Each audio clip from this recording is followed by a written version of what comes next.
Following the resignation of South African President Jacob Zuma on Wednesday, Cyril Ramaphosa is set to become the next leader of the country that is grappling with issues like shortage of drinking water, unemployment, HIV infection and widespread poverty.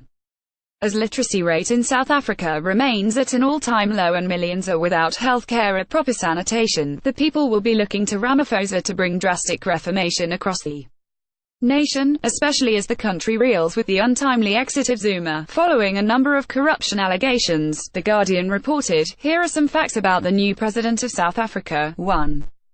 Ramaphosa was born November 17, 1952, in Soweto Township, west of Johannesburg, a place that was fast transforming into a hub of anti-apartheid movement.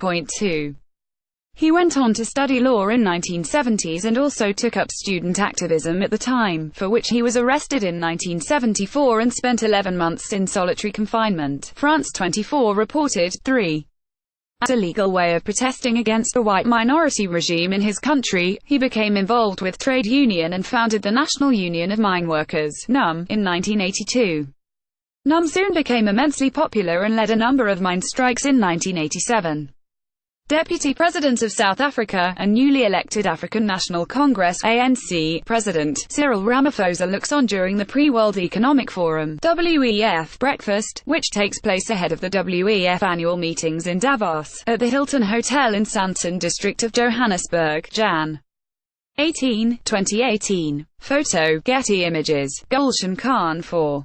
In spite of being one of the key members of the task force that oversaw South Africa's transition into democracy, following the release of the country's former president Nelson Mandela from a 27-year prison sentence, he failed to win the presidential race in 1999.5.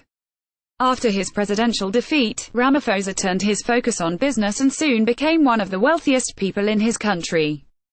With a net worth of $450 million, he was ranked 42nd in Forbes' list of Africa's wealthiest people in 2015.6. In 2012, Ramaphosa's popularity among the masses took a big hit when 34 mine workers, who were holding strikes at Marikana Platinum Mine, operated by London-listed Lonmin, a company Ramaphosa was the non-executive director of, were killed by the police. 7. Despite the scandal and staying away from politics, he was elected as a member of African National Congress in 2012 and became the deputy president of South Africa in 2014.8.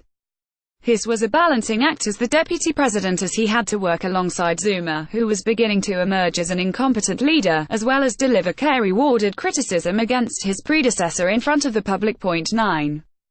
The fact that Ramaphosa was chosen to succeed Zuma as the president is seen by many as his opportunity to deliver on campaign promises, where he claimed he would usher in economic reform, boost growth and create jobs for the masses. Our ability to overcome these challenges has been undermined over the last decade by a failure of leadership and misguided priorities, he said in a rally speech.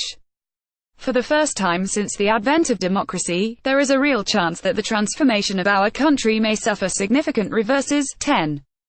Ramaphosa's biographer Ray Hartley wrote in the book The Man Who Would Be King, that although no one might be better suited for the job of leading the country, he had doubts about how far Ramaphosa can actually bring about the much-promised reform. Ramaphosa has no association with any of the corruption scandals that have plagued South Africa, wrote Hartley.